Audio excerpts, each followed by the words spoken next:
যেই মুসাব একটা কাপড় একবার পরার পর দ্বিতীয়বার এই কাপড় আর পরতো না, যেই মুসাবের সুগন্ধির কারণে যখন মুসাব হেঁটে যেত সমস্ত মক্কাবাসীরা বলতে পারতো এই রাস্তা দিয়ে মুসাব হেঁটে গিয়েছেন। আজকে ইসলাম গ্রহণ করার কারণে মুসাবের এই অবস্থা। মুসাব এক চাদরে এই উহুদের যুদ্ধে নেমে এসেছিলেন এবং এই চাদর তার মাথা ডাকলে পা বের হয়ে যায়, আর পা ডাকলে মাথা বের হয়ে যায়। বিশ্বনবী সাল্লাল্লাহু আলাইহি ওয়াসাল্লাম চোখের পানি ছেড়ে দিয়ে আল্লাহ তাআলার কাছে দোয়া করলেন, আল্লাহ আমার মুসাবকে তুমি জান্নাতের সর্বোচ্চ মাকাম দান করো। এই মুসাব রাদিয়াল্লাহু তাআলা আনহু ইসলামের প্রথম অ্যাম্বাসিডার ছিলেন। এই মুসাব রাদিয়াল্লাহু তাআলা আনহু সর্বপ্রথম জুমার নামাজ আদায় করেছিলেন। এই মুসাব রাদিয়াল্লাহু তাআলা আনহু যখন কবরস্থ করা হবে এই চাদর তার মাথা ডাকলে পা বের হয়ে যায়, পা ডাকলে মাথা বের হয়ে যায়। বিশ্বনবী সাল্লাল্লাহু আলাইহি ওয়াসাল্লাম আদেশ করলেন, মাথা বা মুখমণ্ডল যেহেতু বেশি দামি, মুখটা ঢেকে দাও, পাটা একটা ঘাস দিয়ে ঢেকে দাও। মুসলমান ভাইয়েরা আমার, আমাদের সাহাবে কেরাম রাদিয়াল্লাহু তাআলা আনহুম তারা তাদের জীবনের কতটা ত্যাগ করেছেন। আপনি আমি যদি সিরাত না পড়ি, সাহাবে কেরামের জীবনী যদি না পড়ি, কেউ কোনো দিন এটা ধরতে পারবো না, বুঝতে পারবো না। উহুদের যুদ্ধে প্রাথমিক পর্যায়ে যখন মুসলমানদের বিজয় হয়েছিল, উহুদের যুদ্ধের কোনো রেজাল্ট আজও পর্যন্ত ইতিহাসে বিদ্যমান নেই। অর্থাৎ না মুসলমানরা বিজয় হয়েছিল না কাফেররা বিজয় হয়েছিল।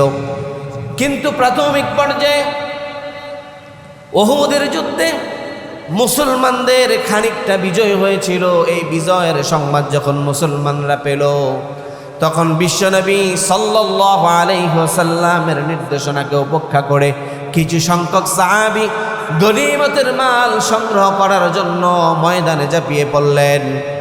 আর বিশ্বনবী সাল্লাল্লাহু আলাইহি ওয়াসাল্লাম মুসআব ইবনে উমাইর রাদিয়াল্লাহু তাআলা আনহুকে মুসলমানদের ঝান্ডা তথা পতাকা ধরে রাখার নির্দেশ দিয়েছিলেন। মুসআব ইবনে উমাইর রাদিয়াল্লাহু তাআলা আনহু যখন দেখলেন মুসলমানদের উপর আবার পুনরায় আক্রমণ হচ্ছে, আর সমস্ত কাফের মুশরিকদের একমাত্র নিশানা ছিল বিশ্বনবী মুহাম্মদুর রাসূলুল্লাহ সাল্লাল্লাহু আলাইহি ওয়াসাল্লাম, মুসআব ইবনে উমাইর রাদিয়াল্লাহু তাআলা আনহু জীবনকে বাজি রাখলেন। এক হাতে মুসলমানদের কালিমা খচিত পতাকা ধরে রাখলেন, অন্য হাতে তরবারি। মুসআব ইবনে উমাইর রাদিয়াল্লাহু তাআলা আনহু বীর বিক্রমে তাকবীর দিতে দিতে তরবারি চালাতে শুরু করলেন। হঠাৎ করে একজন ঘাতক এসে মুসআব ইবনে উমাইর রাদিয়াল্লাহু তাআলা আনহুর বাম হাত কেটে ফেললেন। মুসআব ইবনে উমাইর রাদিয়াল্লাহু তাআলা আনহু ডান হাতে মুসলমানদের পতাকা ধরলেন। এমন সময় শয়তান গোটা ময়দানে ছড়িয়ে দিল মুহাম্মদুর রাসূলুল্লাহ সাল্লাল্লাহু আলাইহি ওয়াসাল্লামের ইন্তেকাল হয়ে গেছে। মুসআব রাদিয়াল্লাহু তাআলা আনহু খেয়াল করলেন, যদি এই মুহূর্তে কাফেরদের নিশানা বিশ্বনবীর থেকে সরানো না যায় তাহলে হয়তো বিশ্বনবীকে কতল করে ফেলবেন। আর এই ঘোষণা যখন আসলো তখন সমস্ত সাহাবে কেরাম রাদিয়াল্লাহু তাআলা আনহু দুর্বল হয়ে পড়লেন। মুসআব রাদিয়াল্লাহু তাআলা আনহু একটা ঘোষণা দিলেন।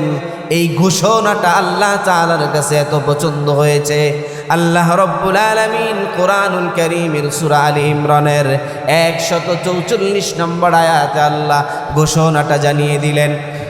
মুসআব রাদিয়াল্লাহু তাআলা আনহু বললেন, ওয়ামা মুহাম্মাদুন ইল্লা রাসূল قد خلت من قبله الرسل أفإن مات أو قتل انقلبتم على أعقابكم ومن ينقلب على عقبيه فلا شيئا وسيجزي الله الشاكرين الله أكبر মুসলমান ভাইরা আমার সাহাবে কেরাম রাদিয়াল্লাহু তাআলা আনহুমদেরকে মনোবল চাঙ্গা রাখার জন্য মুসআব রাদিয়াল্লাহু তাআলা আনহুম বললেন ওয়া মা মুহাম্মাদুন ইল্লা রাসূল মুহাম্মদ আল্লাহর রাসূল ব্যতীত আর কিছুই নয় কদ খালাত মিন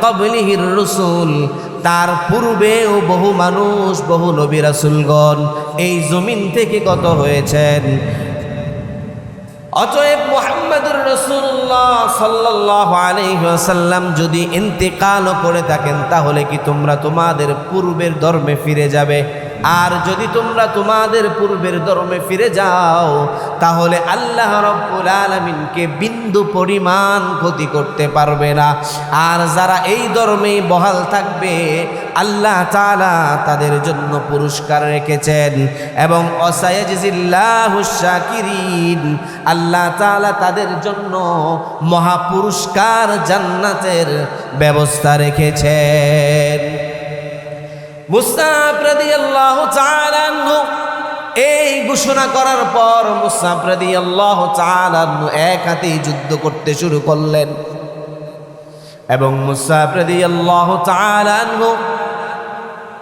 হঠাৎ করে এক আশ্চর্য এসে তার ডান হাতটাও কর্তন করে ফেলল মুসআব রাদিয়াল্লাহু তাআলা আনহু তখনও ইসলামের পতাকাটা ছেড়ে দেয় নাই মুসআব রাদিয়াল্লাহু তাআলা আনহু মুখ দিয়ে এবং শরীর দিয়ে ইসলামের পতাকাটাকে আটকে ধরে রাখলেন এবং মুসআব রাদিয়াল্লাহু তাআলা আনহু যখন এই অবস্থায় ইসলামের পতাকা ঝান্ডাটা তুলে ধরলেন হঠাৎ করে পেছন থেকে একজন কাফের তাকে বর্ষা নিক্ষেপ করে হত্যা করে ফেলল যুদ্ধ শেষ হওয়ার পর মুসলমানদের সাহাবীদেরকে দেখার জন্য বিশ্বনবী ময়দানে নামলেন এই উহুদের যুদ্ধে বিশ্বনবী মুহাম্মদুর রাসূলুল্লাহ সাল্লাল্লাহু আলাইহি ওয়াসাল্লাম অনেক অনেক সাহাবে কেরামদেরকে হারিয়েছিলেন তার প্রিয় চাচা হামজা রাদিয়াল্লাহু তাআলা আনহুকেও এই যুদ্ধে হারিয়েছিলেন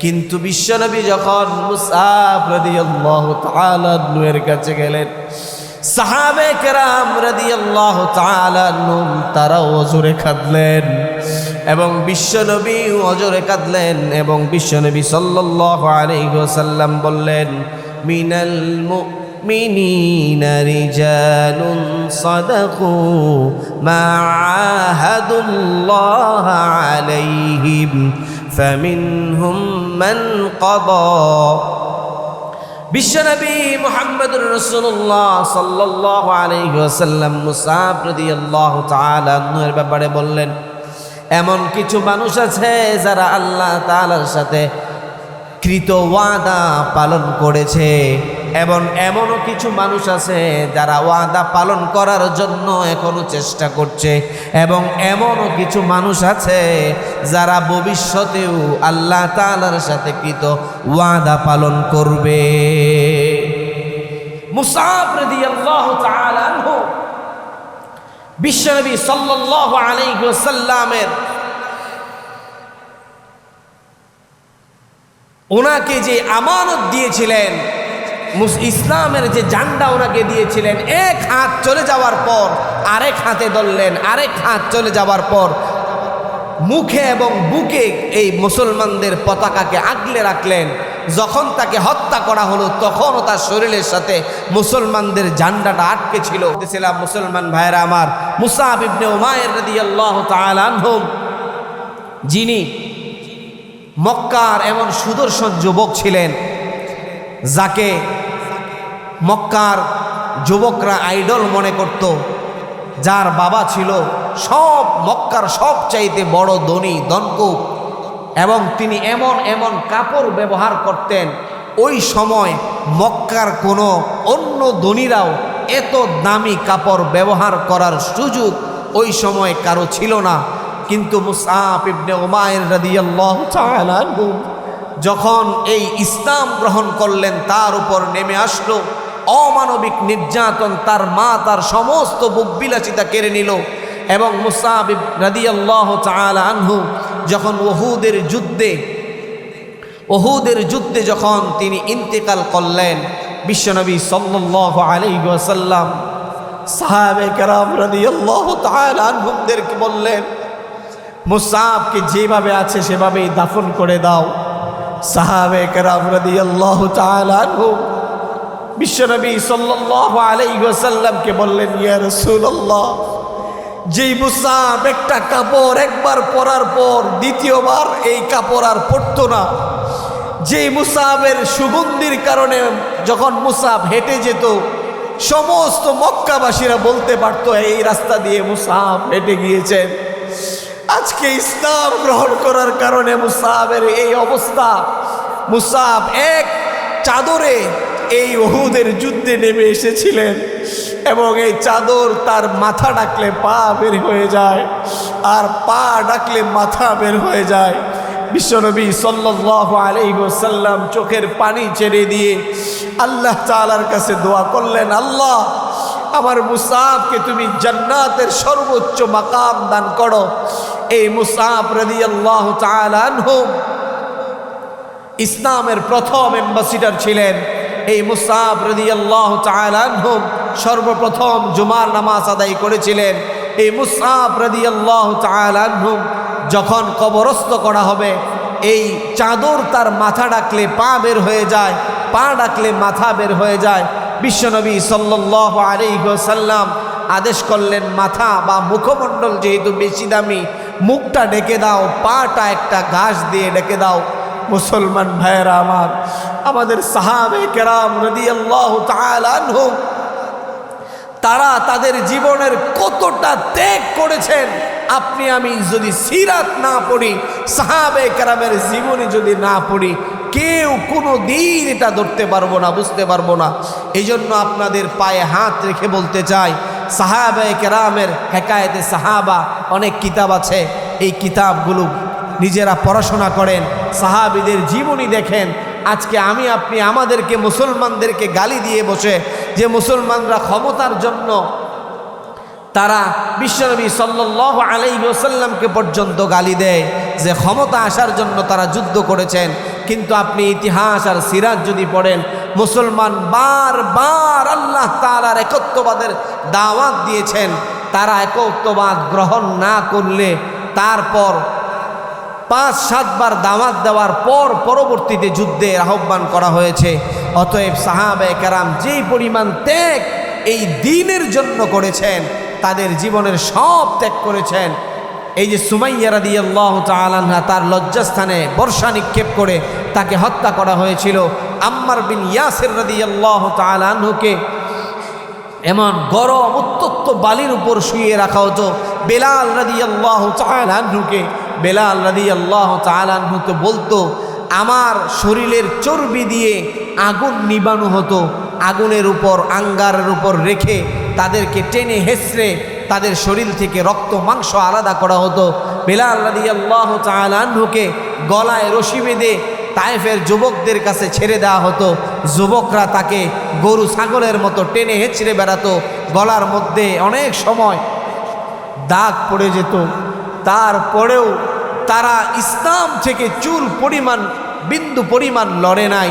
সাহাবে কেরাম বেলাল রাদিয়াল্লাহু তাআলা আনহুম এত নির্যাতন সহ্য করার পরেও সব সময় শুধু বলতেন, আহাদ আহাদ, আল্লাহ এক, আল্লাহ এক, আল্লাহ এক, আল্লাহ এক। আল্লাহর এই বরত্বের ঘোষণা, আল্লাহর এই একত্ববাদের ঘোষণা তিনি দিয়ে গিয়েছেন। বিশ্বনবী সাল্লাল্লাহু আলাইহি ওয়াসাল্লাম যখন মেরাজের রাত্রে মেরাজে গিয়েছিলেন, বিশ্বনবী মেরাজ থেকে এসে বেলাল রাদিয়াল্লাহু তাআলা আনহুকে জিজ্ঞেস করেছিলেন, বেলাল, তুমি কি এমন আমল করো, কি এমন আমল করো যে আমলের কারণে জান্নাতে আমি তোমার জুতার আওয়াজ আমার আগে আগে শুনতে পেয়েছি? সুবহানাল্লাহ। মুসলমান ভাইয়েরা আমার, সাহাবে কেরাম ত্যাগ যেমন করেছেন, আমরা তার 100 ভাগের 1 ভাগ ত্যাগ বর্তমানে যদি আমরা সামান্য ঈমান নিয়েও বাঁচতে পারি, বিশ্বনবী সাল্লাল্লাহু আলাইহি ওয়াসাল্লাম বলেছেন আমাদেরকে 50 একজন যদি আমরা 1% ঈমান যদি আমাদের থাকে, 50% ঈমানের যেই নেকি আমাদেরকে এমন নেকি দান করা হবে। সাহাবে কেরাম রাদিয়াল্লাহু তাআলা আনহুম জানতে চাইলেন, ইয়া রাসূলুল্লাহ, তাদের কি তাদের সময়ের 50 জনের নেকি দান করা হবে? অর্থাৎ কেউ যদি 1 ওয়াক্ত নামাজ পড়ে 50 ওয়াক্ত নামাজের নেকি দেওয়া হবে। কেউ যদি একটা রোজা রাখে 50টা রোজা রাখার নেকি তার আমল নামায় দেওয়া হবে। কেউ যদি একটা হজ করে 50টা হজ করার নেকি তার আমল নামায় দেওয়া হবে। সাহাবে কেরাম জানতে চাইলেন, ইয়া রাসূলুল্লাহ, তাদেরকে কি তাদের সময়ের 50 জনের নেকি দেওয়া হবে? বিশ্বনবী সাল্লাল্লাহু আলাইহি ওয়াসাল্লাম বললেন, না, তোমাদের সময়ের 50 জনের নেকি তাদের আমল নামায় দেওয়া হবে। সুবহানাল্লাহ, আর জোরে বলেন না সুবহানাল্লাহ। তাহলে সাহাবে কেরাম কি পরিমাণ নির্যাতনার নিপীড়নের শিকার হওয়ার পরেও তারা ঈমান থেকে চুল পরিমাণ সরে নাই। আমাদের তো এত কষ্ট, নির্যাতন, নিপীড়ন সহ্য করতে হয় না, তারপরেও ভাইরা আমার আজকে আমরা ঈমান থেকে অনেক দূরে সরে এসেছি। আল্লাহ তাআলা আমাদেরকে পরিপূর্ণ ঈমানের উপর চলার তৌফিক দান করুক, প্রত্যেকে বলি আমিন। আমাদের ঈমানে যেন কোনো দুর্বলতা না থাকে, আমলে দুর্বলতা হবে, এটা স্বাভাবিক বিষয়। সকল মানুষ একরকম আমল করতে পারবে না, কিন্তু ঈমানে যেন কোনো দুর্বলতা না থাকে। মুসলমান আমরা যখন আমাদের ইসলাম কোনোভাবে আক্রান্ত হবে, আমাদের ধর্ম যদি আক্রান্ত হয়, ধর্মগ্রন্থ যদি আক্রান্ত হয়, রাসূল যদি আক্রান্ত হয়, আল্লাহ যদি আক্রান্ত হয়, তাহলে মুসলমান সাহাবে কেরামের মতো ঈমান নিয়ে জেগে উঠবে। এটাই আমাদের প্রত্যাশা। চিল্লায় বলেন ঠিক কিনা? আমরা যদি সাহাবে কেরামের ঈমানের মতো ঈমান নিয়ে জেগে উঠতে পারি, তাহলে কাফের মুশরিকরা 1 সেকেন্ড দাঁড়াবার শক্তি বা সাহস খুঁজে পাবে না। চিল্লায় বলেন ঠিক কিনা? আল্লাহ আমাদেরকে সাহাবে কেরামের মতো ঈমানের শক্তি দান করুক, প্রত্যেকে বলি আমিন। যে সাহাবে কেরাম আমাদের জন্য এত পরিমাণ ত্যাগ করেছেন, আজকের ইসলামটা আমরা এমনিতেই পাই নাই। তাদের জীবনের আদর্শগুলো আমাদের জীবনে বাস্তবায়িত করার তৌফিক আল্লাহ আমাদেরকে দান করুক, প্রত্যেকে বলি আমিন।